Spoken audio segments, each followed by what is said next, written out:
Seja muito bem-vindo, muito bem-vinda. Aqui todas as terças e quintas, às 20 horas, nós fazemos lives ao vivo com o objetivo de ajudar pessoas que têm doenças autoimunes a ficarem mais próximo da remissão, a terem mais qualidade de vida através dessas estratégias que nós estamos aqui constantemente conversando, tá? E o tema da live de hoje é como saber se eu estou inflamado. Essa palavrinha, né, inflamado, inflamação, é uma palavra que, se você me segue aqui há algum tempo, você já está acostumado a me ouvir falar sobre isso, e você já deve estar ouvindo falar sobre isso, você já deve estar pesquisando, você já deve estar tendo contato com essa informação, com essa palavra, inflamação. E para a gente começar a entender sobre esse assunto, é importante a gente definir, né, o que é essa tal de inflamação. E como eu sei se eu estou inflamado? Como eu sei se eu estou nessa situação realmente? Inflamação, gente, é um processo natural do nosso corpo. É um processo pelo qual o nosso corpo é induzido com o objetivo de nos defender. Então, todas as vezes que nós temos contato com substâncias, vírus, bactérias, protozoários, parasitas, proteínas alimentares mal digeridas, medicamentos, tudo que o corpo entende que ele precisa gerar uma defesa contra isso, ele produz uma resposta inflamatória.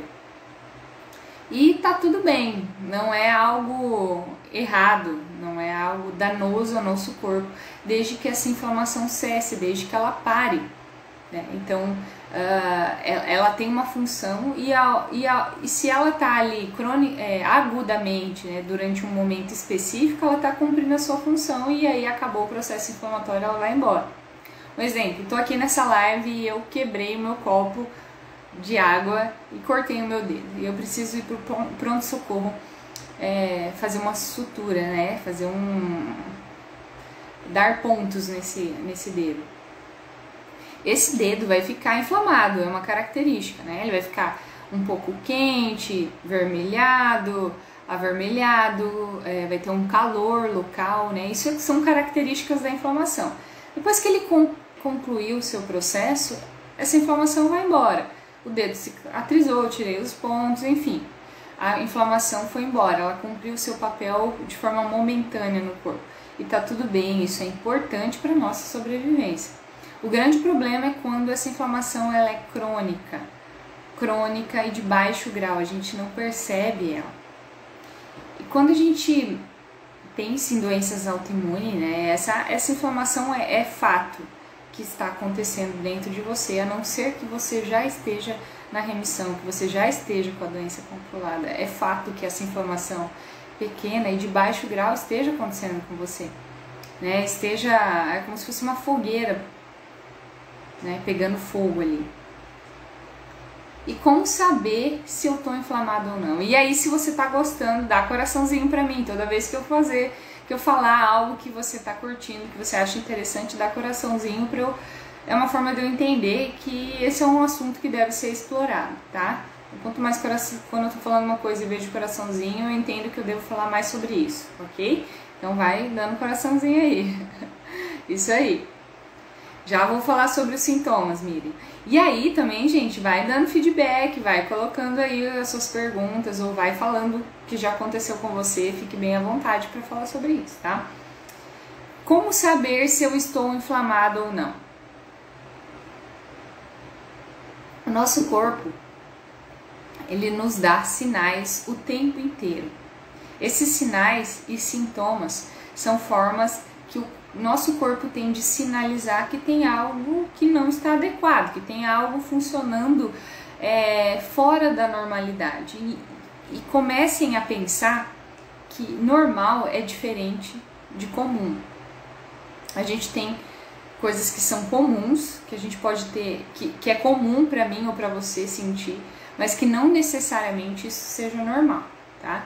Então, o nosso corpo está constantemente dando sinais de que tem algo fora do normal. Isso são sintomas e sinais que ele produz, tá? E existem diversos sinais que o corpo dá para mostrar que existe um processo inflamatório instalado. Um sinal bem comum é renite e sinusite. Todas as ites. Esse sufixo it é um sufixo que quer dizer inflamação. Sinusite, inflamação dos seios da face, renite, inflamações da via respiratória, celulite, bronquite, amidalite, apendicite, né? São todas inflamações que estão acontecendo neste ou naquele órgão, tá? Mas falando em renite e sinusite, que são sintomas bem comuns, e eu sei o que é isso, porque eu já senti, eu já fui aquela pessoa que foi extremamente... artrite também, tá? Artrite, uma inflamação das articulações. Já fui essa pessoa que teve muita sinusite, acorda espirrando, né? Muito muco, coça os olhos, você começa a coçar o seu céu da boca com a língua, né? Aquela coisa que você quer coçar, mas não sabe onde coçar e como coçar, né? Renite e sinusite são sintomas muito comuns que mostram que tem algo inflamado. E aí você pode me dizer, Carlos, mas eu sempre tive renite. Eu tenho renite a pelo de gato, tenho renite a poeira. Eu vou na casa de um amigo meu que tem gato, eu espirro. Eu vou na casa de um amigo meu que tem carpê no chão, tapete, eu espirro. Quando eu vou fazer uma faxina na minha casa, eu espirro, tá? Isso não quer dizer que a causa do problema seja a poeira ou o coitado do gato do seu amigo. Não é isso. Pense como se fosse esse copo aqui. Quando você está inflamado, você produz uma substância, você libera uma substância chamada histamina. E pense que você está comendo produtos, alimentos que estão aumentando a histamina. Então você já está com o seu copo cheio de histamina. E aí quando você tem contato com o gato, tem contato com a poeira, com o carpete da casa do seu amigo, esse copo transborda. E aí você desencadeia o sintoma, que é espirrar, que é o seu olho coçar, ou que é sentir essa dor nos sinos, tá? Isso sugere que é um processo inflamatório. Ele não acontece por conta do gato. Ele acontece porque já tá com o copo cheio. E aí você teve contato com o gatilho ambiental, esse copo transbordou e o sintoma veio. E aí a situação piorou, vamos dizer assim, tá? Então, renite e sinusite são dois sintomas muito comuns de mostrar que tem algo de errado com você, que seu corpo está demonstrando que tem um processo inflamatório crônico. Está acontecendo constantemente dentro de você. E o que diferencia você e do seu amigo, que você tem a sinusite e ele tem a renite, ou que ela tem a celulite, é o seu ponto fraco. Nós temos elos frágeis no corpo. É onde a corda arrebenta mais facilmente. Isso é determinado, isso é favorecido pela nossa herança genética. Então, algumas pessoas têm um ponto fraco no trato respiratório, outras pessoas vão ter o ponto fraco em outra parte do corpo e vai gerar um processo inflamatório em outra parte do corpo. Outra forma da gente, bem comum também, de avaliar a inflamação, são as acnes, problemas de pele, acne, rosácea, dermatites, inflamações da glândula sebácea, acne, inflamação da glândula sebácea. Só que para você, o seu ponto fraco não é o trato respiratório. Você não tem renite, sinusite, você tem acne, ou você tem rosácea, ou você tem algum tipo de dermatite. Seu corpo está manifestando na sua pele, que é o seu ponto fraco, o seu problema, a sua inflamação. Outro ponto muito comum de inflamação, de a gente perceber essa inflamação, é a retenção hídrica, né? Isso é muito comum, principalmente em mulheres. Tarles, eu incho muito ao longo do dia. Ganho 1-2 quilos do meu começo do dia ao final do dia. O que você acha que está acontecendo? Você está comendo alguma coisa que está te fazendo ganhar esse peso ao longo do dia, não é gordura, você está retendo. E por que você está retendo? É uma manifestação do seu corpo, é uma reação do seu corpo a algo que está te inflamando. Tá? Então, o seu corpo manifesta isso através da retenção de água. E aí não adianta você tomar 2 litros de chá de cavalinha, gente. Você ficar mamando chá de cavalinha. É ruim tomar chá de cavalinha, desinchar? Não é ruim, mas não vai resolver a causa. Eu sei que você está buscando uma causa mais natural, você não quer tomar diurético, você está buscando num chá, ótimo, mas você está buscando uma solução para um sintoma e não para uma causa de um problema. Se isso está acontecendo constantemente dentro de você, é porque tem algo que seu corpo está querendo mostrar que tem algo de errado. Então, se isso acontece pontualmente, tenho inchaço no período pré-menstrual, beleza, é natural do corpo feminino, né, manifestar essas alterações hormonais características da nossa fisiologia através de alguns sintomas. Agora, se você vive 30 dias, 25 dias do seu mês inchada, aumentando mais de 1 quilo do começo, do final do dia em relação ao começo do dia, é que porque seu corpo está querendo mostrar algo para você, que você está comendo algo, tá? E aí você tomar só o chá, você não está buscando uma solução, você está buscando remediar um sintoma, de uma forma mais natural, mas você está buscando remediar um sintoma, tá? Uma outra forma muito comum de inflamação é a resistência insulínica.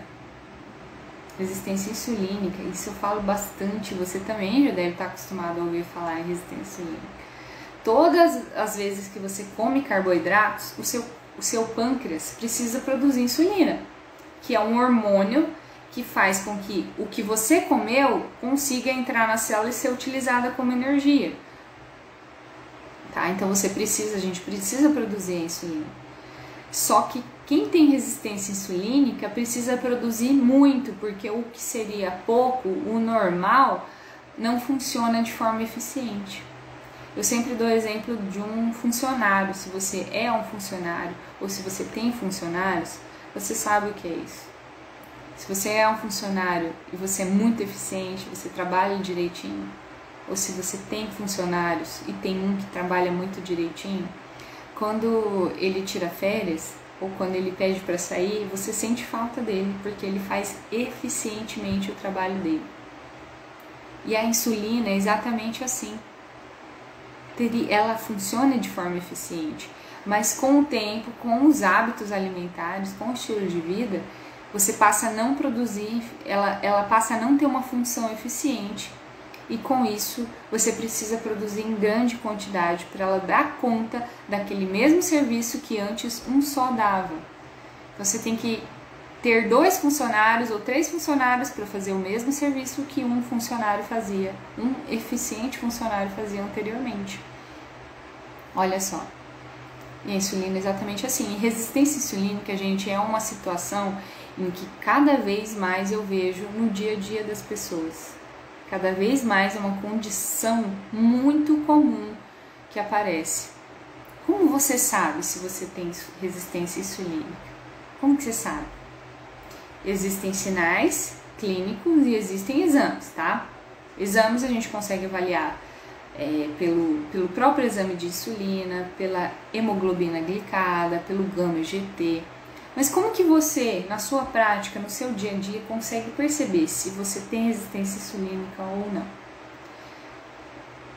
Exemplo, se você é muito acostumado a comer com muita frequência, você tem essa necessidade de comer constantemente, isso é um sinal de que você tem um certo grau de resistência insulínica. Por quê? Porque você come, o açúcar do seu sangue sobe lá em cima, dá um pico, e a sua insulina tem que subir lá em cima também para acompanhar, porque é ela que a insulina que coloca esse açúcar para dentro da célula. Só que do mesmo jeito que ela subiu rápido, ela cai rápido. Quando ela faz essa queda, você tem hipoglicemia. E os sinais da hipoglicemia é fome. Um deles é fome. Então você comeu faz 2 horas e você já está com fome de novo. Ou então você tem tontura, você acha que sua pressão está caindo, mas o que você está tendo é uma hipoglicemia de rebote. Sua insulina subiu rapidamente, depois ela caiu rapidamente também. E aí você tem uma tontura e você é aquela pessoa que você fala assim, nossa, eu preciso comer para me exercitar. Eu preciso chupar uma bala, eu preciso de um açúcar porque a minha pressão caiu. A gente não precisa de comida com tanta constância assim. Se você precisa é porque tem algo desregulado dentro de você. O nosso contexto evolutivo, o homem, o ser humano, ele é adaptado a ficar sem comer, a passar longos períodos de jejum. Só isso garantiu a nossa sobrevivência, a sobrevivência da nossa espécie. Você acha que há 10 mil anos atrás tinha supermercado? Não tinha, era difícil o acesso ao alimento. Então, se adaptar a essas condições de escassez é totalmente natural para nós. Então, se você tem essa necessidade, esse craving que a gente fala, que é beliscar, que é comer constantemente, se sentir pior, se sentir mal ao não se expor a essa condição, é um sinal de que tem algo desequilibrado, tá? Isso tem muito a ver com resistência insulínica. Comer frequentemente, ter fome frequentemente, não conseguir fazer as coisas se você não estiver alimentado. Para pessoas grandes obesos daí, tá? Que tem um cordão escuro no pescoço, tipo uma parte do pescoço aqui na nuca que você vê que é escuro, que é totalmente diferente da cor da pele da pessoa, né? Isso se chama acantose nigricans, é um grau de resistência insulínica mais severo, tá?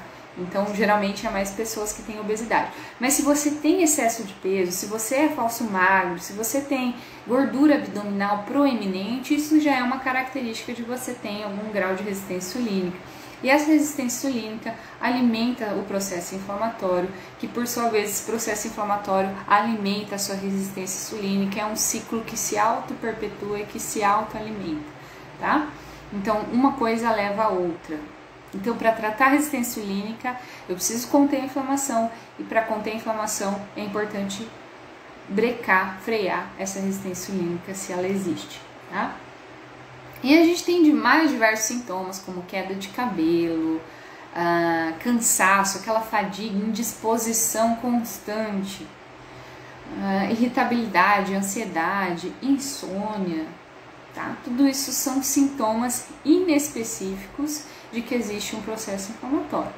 E aí a gente também tem sintomas específicos, né? Se você tem uma artrite reumatoide, dói a sua articulação, seus joelhos, suas articulações das mãos, isso é um processo inflamatório que está acontecendo ali, a dor, né? Daí são específicos, mas tem muitos inespecíficos também que a gente precisa saber reconhecê-los, tá?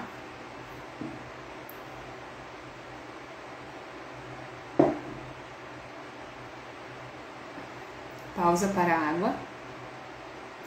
E de que forma essa inflamação alimenta a sua doença autoimune? De que forma isso acontece? A gente sabe, isso é fato consumado, de que uma pessoa com doença autoimune está inflamada. Isso é fato. A não ser que você esteja em remissão total, a gente já sabe que isso está acontecendo dentro de você. É uma fogueira que está pegando fogo. Tá? E essa fogueira que está pegando fogo está te impedindo de conquistar a remissão, está alimentando a fogueira da doença que já existe em você, do problema que já existe em você, e está perpetuando essa fogueira para que ela desenvolva uma segunda, uma terceira, uma quarta, uma quinta e assim por diante. Patologia, alteração. Então, se a gente não apaga essa fogueira, a gente não está contendo um processo inflamatório.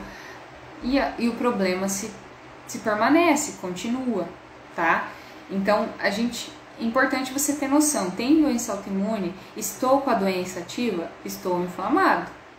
Em menor ou em maior grau, existem diversos níveis. E o fato é que isso acontece, está acontecendo dentro de você, se você está com algum problema autoimune, tá?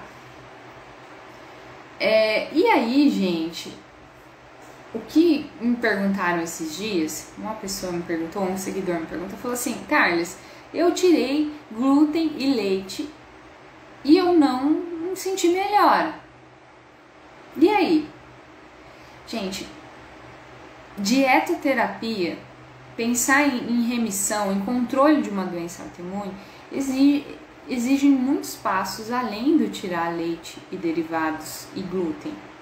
Não é só isso, existem muitos processos. Lembra que para a gente pensar em saúde, a gente precisa de 3 pilares: equilíbrio físico, emocional e espiritual. Primeiro, a gente precisa conquistar esses 3 pilares. Dentro do equilíbrio físico, que aí entra a nutrição, tá, você tirou glúten e leite. Você tirou totalmente glúten e leite? Totalmente? Depois que você retira todo o glúten e leite, você fica cerca de 2 a 3 meses com os seus anticorpos te atacando mesmo assim, porque eles são o que a gente chama de autoperpetuantes. Eles continuam mesmo sem ter o estímulo. É como se fosse uma guerra, Irã e Iraque. Pá, pá, pá, pá, pá, pá. Né? Aí o Iraque resolveu sair fora, baixar a guarda. Mas o Irã, ele não entendeu isso ainda. Então ele fica 2 a 3 meses atirando contra, até ele entender que não tá vindo mais bala daqui, não tá vindo mais algo que eu devo atacar. Não é assim, parei de comer hoje e amanhã tá tudo certo. Gente, é uma coisa crônica. Quantos anos você está com a doença autoimune? E antes de você ter um diagnóstico, quantos anos você passou buscando um diagnóstico? A gente sabe que hoje tem estatísticas que é cerca de 5 anos uma pessoa passa buscando um diagnóstico de doença autoimune. De médico em médico, sem saber o que tem. Eu tenho alguma coisa, mas eu não sei o nome dessa coisa. Né? Então, são muitos e muitos anos isso dentro de você.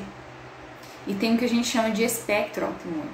O que é espectro? É uma pessoa com uma autoimune e uma pessoa que não tem uma autoimune. E no meio do caminho dessas duas existe a pessoa que está no espectro autoimune, que é a pessoa que está caminhando para a doença autoimune.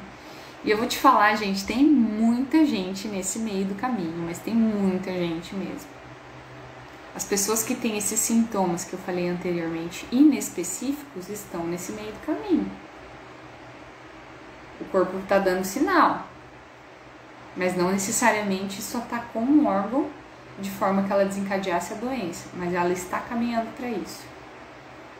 Tá? Então não é só tirar glúten e leite. Buscar os 3 pilares de equilíbrio mental, espiritual e físico. E dentro do físico não é só tirar leite e derivados. Beleza, você tirou. Por quanto tempo você tirou? Você tirou por 3 semanas? Há quanto tempo você está com a doença? E você está querendo resultado com 3 semanas? Quem está me vendo no Instagram, entra ali nos stories. Entra ali nos destaques dos meus stories que você vai ver alguns depoimentos de pessoas que estão bem hoje. Pessoas que estão começando a sentir melhoras e pessoas que já estão com uma significativa melhora. Mas cada um teve que passar por um processo. Se você faz uma arte marcial, você não vira faixa preta do nada. Você tem que passar por todas as etapas. Faixa branca, faixa amarela, faixa cinza. Eu não sei a ordem, tá, gente? Nunca lutei judô. Mas você tem que passar por todas as etapas do processo. Não queira começar a fazer uma coisa hoje e sentir as diferenças amanhã ao acordar, porque não é assim, tá? Sempre quando a gente busca, principalmente quando a gente busca uma melhora natural, através de mecanismos naturais, a gente tem que entender que são processos que levam mais tempo, mas que são definitivos e que são eficientes, tá? E aí, às vezes, a gente vai ver algumas pessoas falando, né? Mas é difícil tirar tudo isso. É muito difícil. Tudo tem glúten, tudo tem leite, tudo tem açúcar. Tá, mas aí você precisa ver o que é mais difícil para você. Tirar esses alimentos ou viver da forma como você está vivendo. Você tem dois caminhos. Você tem que colocar na balança. É esse ou aquele que é mais difícil para mim? Se for mais difícil para você tirar o que você precisa tirar para começar a viver com qualidade de vida, a conquistar a remissão, a trilhar esse caminho da remissão, não é esse caminho que você está vivendo hoje.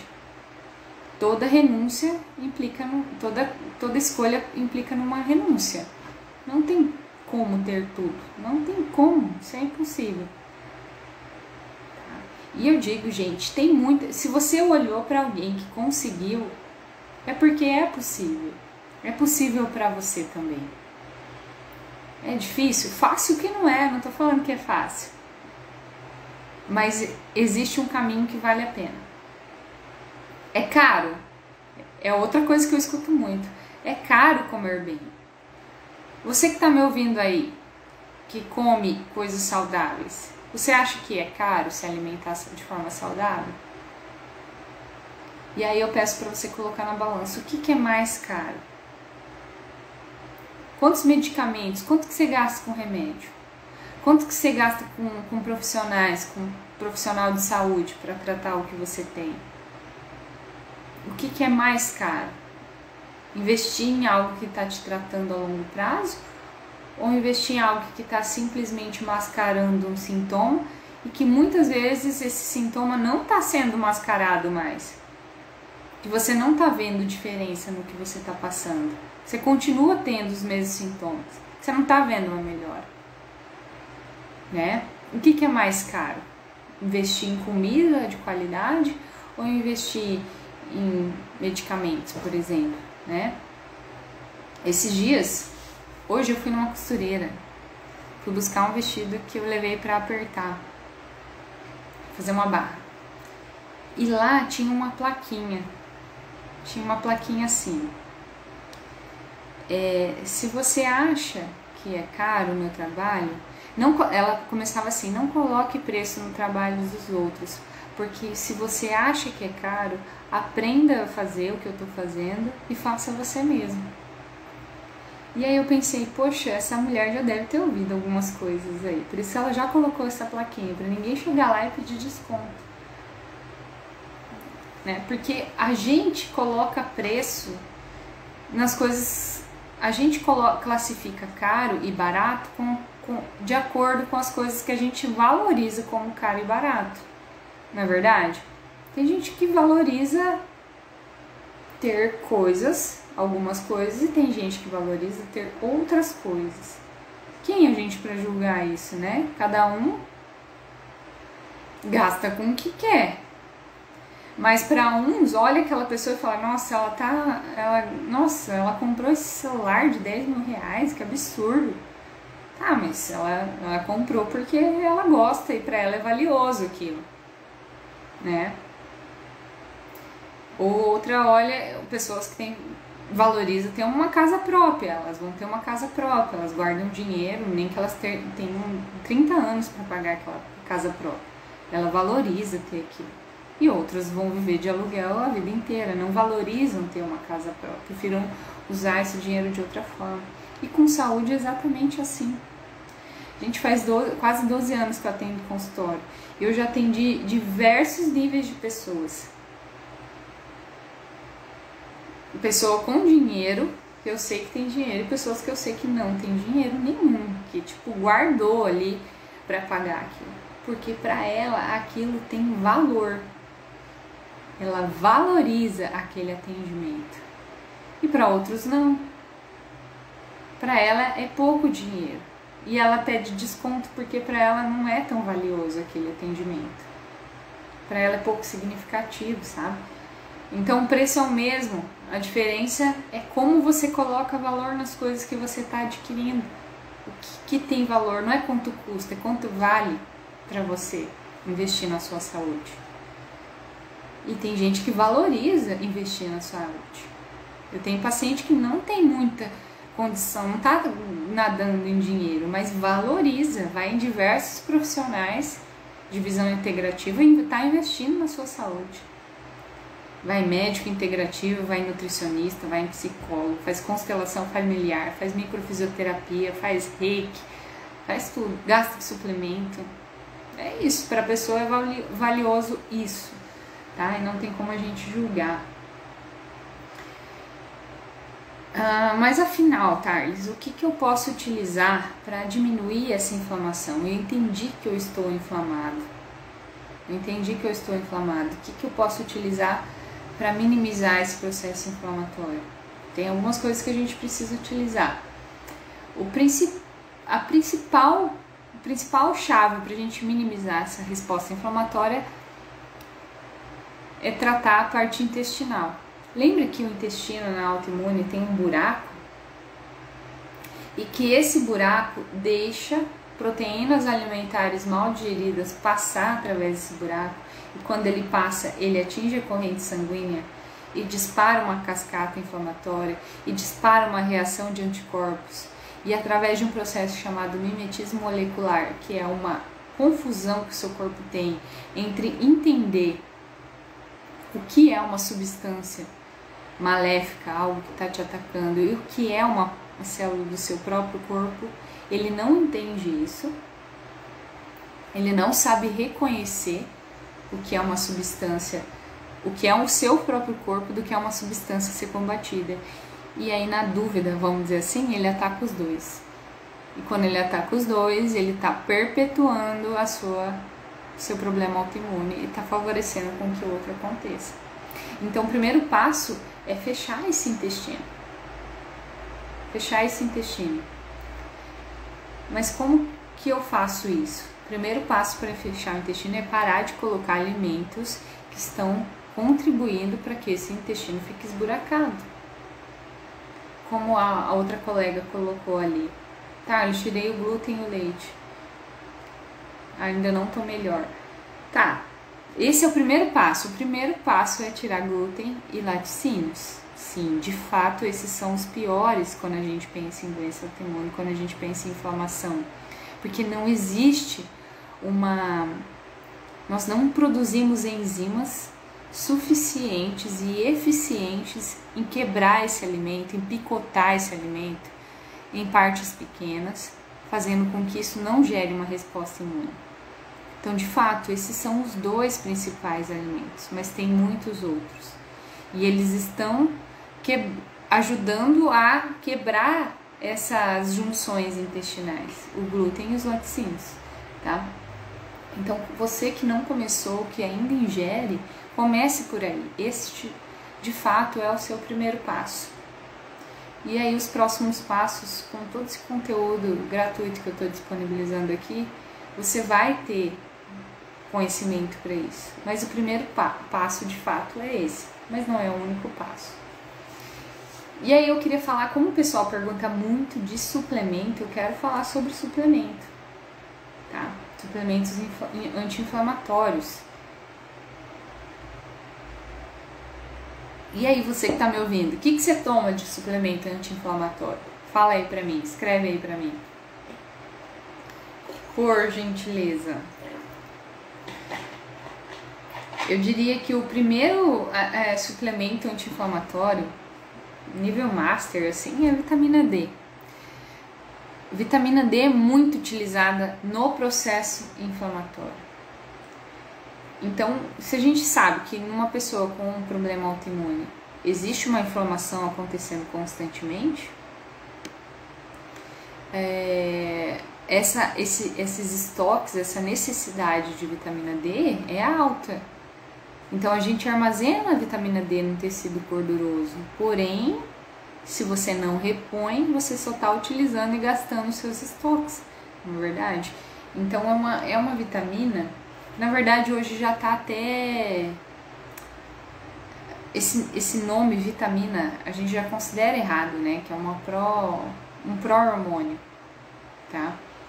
Aí, bastante gente colocando que toma vitamina D. De fato, esses dias eu fui tirar sangue no laboratório e quando a pessoa vai coletar, antes dela coletar, quando ela tá fazendo um check-in ali no laboratório, muitas pessoas perguntam, a atendente pergunta, você tá tomando alguma coisa?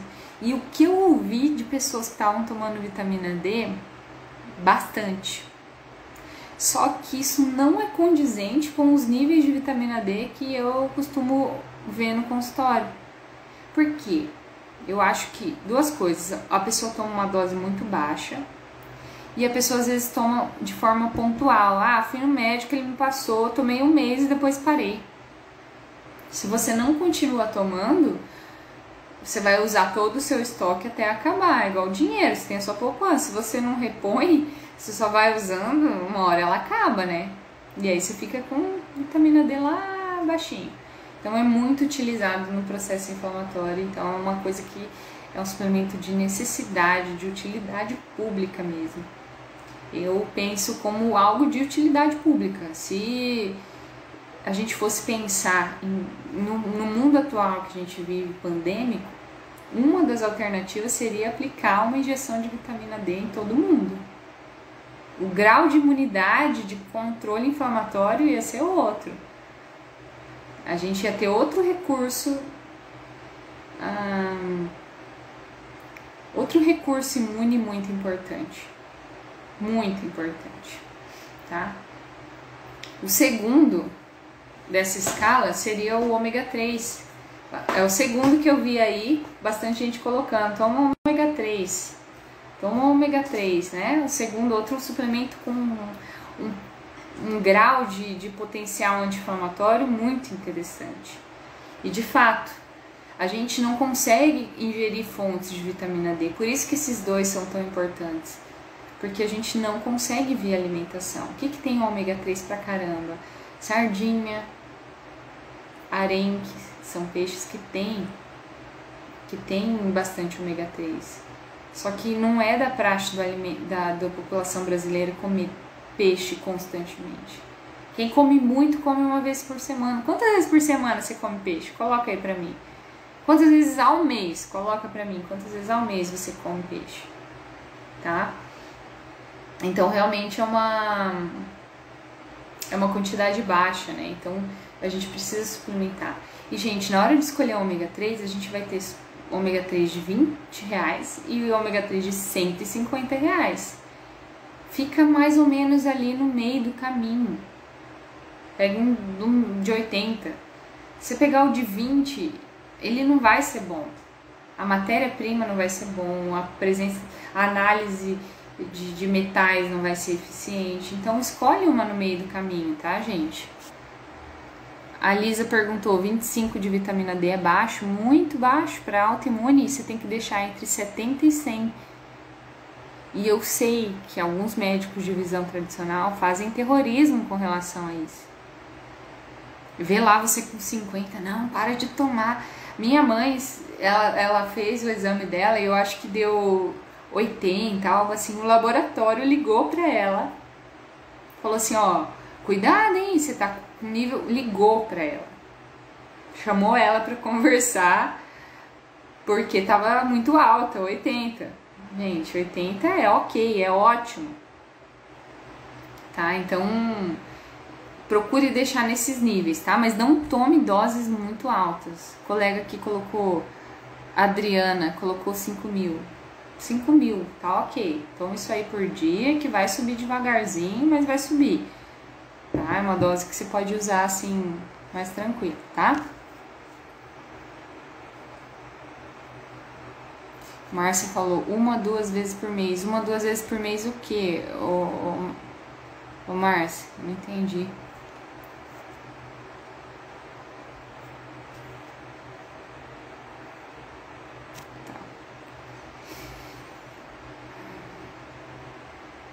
Gra falou, mais ou menos 2 a 5.000. 2 a 5.000 por dia. E aí monitorando, tá, Gra? Monitorando. É mais importante você tomar um pouquinho constantemente do que tomar um tempo e depois ficar sem tomar. 5.000 por dia. Ah, entendi, Marcos, entendi. 5.000 por dia. Sim, 5.000 por dia tá bom. Ou então tomar sol, né, gente? Tomar sol, vitamina D, sol, 20 minutos, 4, 5 vezes por semana, com 90% do corpo de fora. Mulher põe biquíni, homem fica ali só de cueca, de sunga, no seu fundo do seu quintal. Se você fica em casa, você faz home office, se você é aposentado, se você é dona de casa, você consegue fazer isso. Se você Você trabalha fora, provavelmente você não vai conseguir se expor ao sol. No sol forte, dos 10 às 16 horas, que é justamente quando o raio UVB tá sendo liberado. E é esse raio UVB que é o que vai realmente estimular essa produção de vitamina D, tá? A Lisa falou Rio Grande do Sul. Realmente, aí é onde a população mais tem déficit de vitamina D, tá, Lisa? Por conta dessa pouca exposição ao sol, por conta das pessoas serem muito claras e aí terem mais medo do sol, e se esconderem mais do sol e usarem muito protetor solar, tá? Então 4 vezes por semana, 20 minutos de sol com 90% do corpo de fora, e não pode tomar banho 2 horas depois, tem que deixar essa vitamina D ali, tomou sol 2 horas sem tomar banho com sabonete, tá? Então assim, de fato é difícil atingir isso pelo sol, então a gente precisa utilizar, tá bom?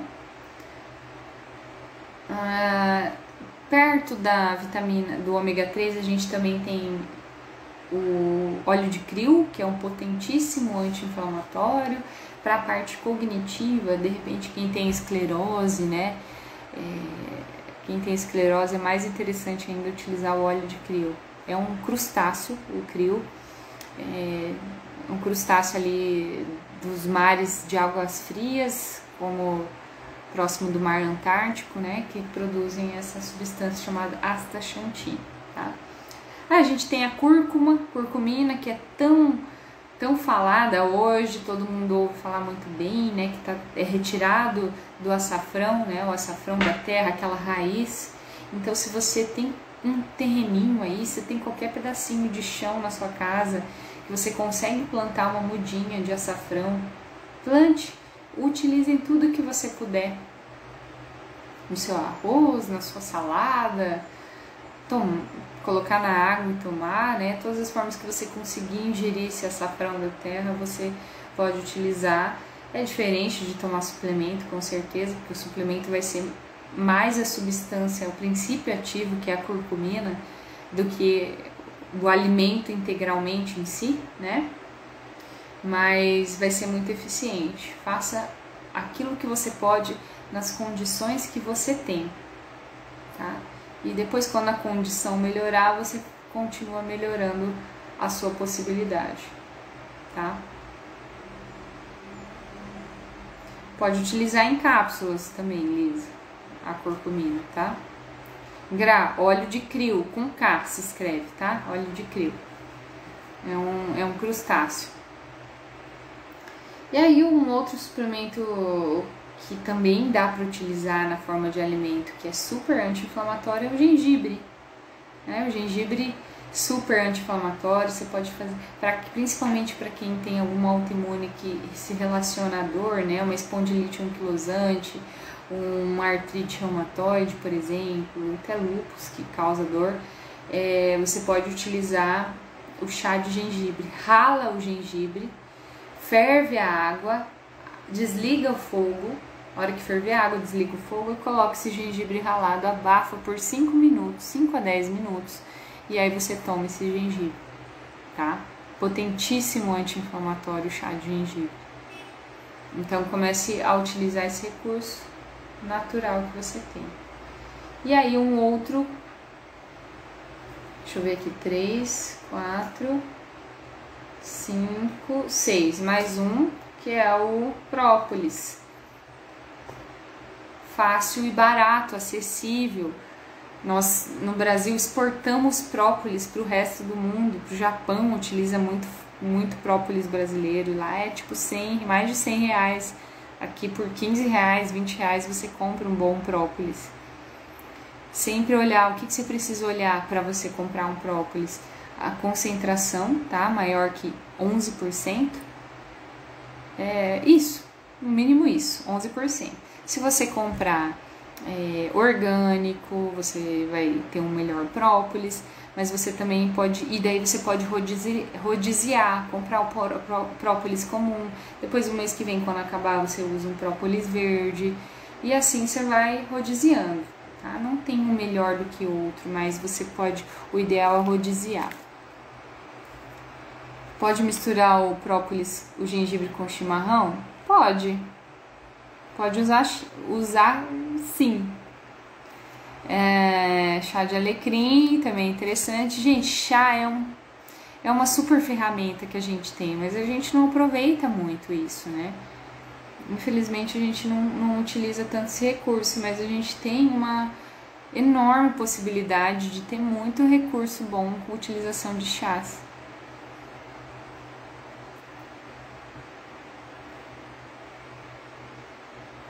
Adriane perguntou qual o melhor autoimune de pele. Adriana, tudo isso que eu falei serve para todas as autoimunes, tá? Porque na visão integrativa, a forma como nós olhamos as coisas, que o problema está no sistema, está no todo, mas ele se manifesta em um órgão ou outro de acordo com a sua suscetibilidade genética.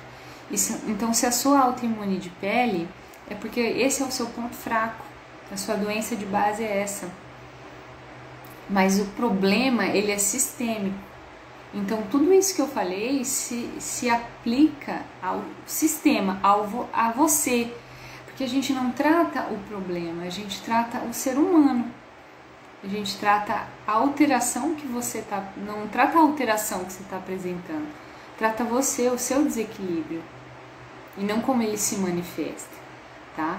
É lógico que tem coisas mais específicas para a pele, mas comece a pensar no todo, nesse desequilíbrio do todo, porque a pele é simplesmente onde o seu problema está sendo manifestado, tá? Mas ele está no seu organismo. Amanda, precisa ter pausa no extrato de própolis? Não precisa ter pausa, tá? Quantas gotas? Eis a questão. De 10 a 20 gotas você vai acertar, tá, Lisa? De 10 a 20 gotas você vai acertar. Gente, mais uma pergunta. Quem usa anticoagulante pode fazer uso de cúrcuma e gengibre? Sim, a princípio não teria nenhum problema, tá? Não tem nenhuma ação, contra algo relacionado à contraindicação nesse sentido, tá? Só o ômega 3, se você utiliza anticoagulante, vamos supor, você usa um anticoagulante, aí você melhora a sua alimentação e começa a usar ômega 3, que tem uma ação anticoagulante, pode ser que você comece a ter até sangramentos, porque você está diminuindo demais a sua anticoagulação. E aí, o que você faz? Para de tomar ômega 3? Não! Você vai até o seu médico e fala o que está acontecendo para ele diminuir a dose do anticoagulante. E não do suplemento, porque a gente, se está melhorando, se você está tendo sangramento até, porque está melhorando sua coagulação. Tá? Isso aí, Lisa. Isso aí. Farinha e açúcar. Tenso. Fechou, gente? 55 minutos falando. Hoje eu falei sem parar, hein? Mas que bom. Obrigado por vocês participarem. Gosto muito quando vocês são ativos aí na live. Pergunta mesmo. Aproveite esses momentos para perguntar. Todas as terças e quintas, 20 horas tem live. Quinta-feira tem live de novo. E aí vocês podem entrar. Eu tô começando a testar essas perguntas por vídeo. Semana passada eu fiz, né? De eu convidar a pessoa por vídeo. Você que tá me vendo aí, você aceitaria me fazer uma pergunta participando da live comigo pelo Instagram, não inscrito, te chamando para dividir a tela comigo? Você aceitaria? Você toparia essa? Quero saber. Escreve aí. Que aí eu poderia perguntar, né, chamar as pessoas para fazerem perguntas para mim aqui, divido a tela, faz a sua pergunta. Qual que é chá de gengibre, é contraindicado? A pessoa entra, eu pergunto e aí eu vou responder por vídeo para essa pessoa. Que bom. Vamos fazer um dia só de perguntas e respostas, mas por vídeo, para quem vai perguntar por vídeo. Tem que ver como que vai abrir a câmera. Tem algum jeito, você vai... É bem intuitivo essas telinhas do Instagram. Você vai clicando em tudo e vai solicitando a participação. Tem um botãozinho aqui embaixo, se eu não me engano, que é pedir para participar da live. E aí você participa. Fechou, gente? Uma ótima finalzinho de terça-feira para vocês, um bom restinho de semana. O restinho não, né? Uma boa semana. E fiquem com Deus e tamo junto. Até mais. Até quinta-feira. Tchau, tchau.